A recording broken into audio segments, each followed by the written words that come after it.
এ কি আমার এত কষ্ট হচ্ছে কেন? আমার পিপাসা লেগেছে বেনি। আরে অনন্যা, তুমি বলনি কেন? তুমি জানো না তোমার বুকে আমার প্রাণ আছে? তোমার লাগলে আমি কষ্ট পাই? তুমি দাঁড়াও, আমি তোমার জন্য জল এনে দিচ্ছি।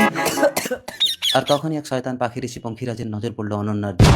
সাবধানে যাবে বেনি। পঙ্খিরাজ মানুষ রূপে এসে অনন্যার হাত ওকে সাবধান করছিস, তোকে কে বাঁচাবে? আয় চলে আয়। আহ ছাড়ো। কি তুই ঋষি পঙ্খিরাজের গায়ে হাত তুললি? আমি তোকে মন্ত্র বলে বৃক্ষ করে সেই বৃক্ষের ডালে বসে মজা নেই। লতাপাতা কাণ্ড মাটি ফুলে জন্ম, যা বৃক্ষ হয়ে যা।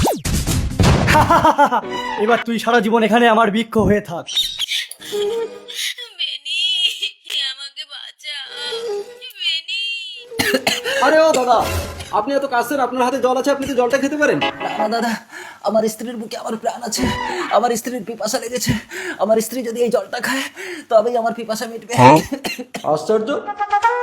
অনন্যা, ও দাদা, অনন্যা, কোথায় গেল আমার অনন্যা? ও দাদা, আপনার বউকে একটা লোক মন্ত্র দিয়ে গাছ করে দিয়েছে। কি বলছো ভাই? কোন লোকটা? আমি চিনি না। ভাই, অনন্যা, অনন্যা, অনন্যা, অনন্যা। এইভাবে তার তৃষ্ণার্ত স্বামী কাতর কণ্ঠে কাঁদতে কাঁদতে এক একটা বৃক্ষের কাছে গিয়ে চিৎকার করে ডাকলো, অনন্যা! কিন্তু কোনো বৃক্ষই সাড়া দিল না। দাদা, আমার অনন্যাকে দেখেছেন? না দাদা। বুক ভরা পিপাসা, এদিকে জলের বোতল হাতে, কিন্তু খাওয়ার উপায় নেই।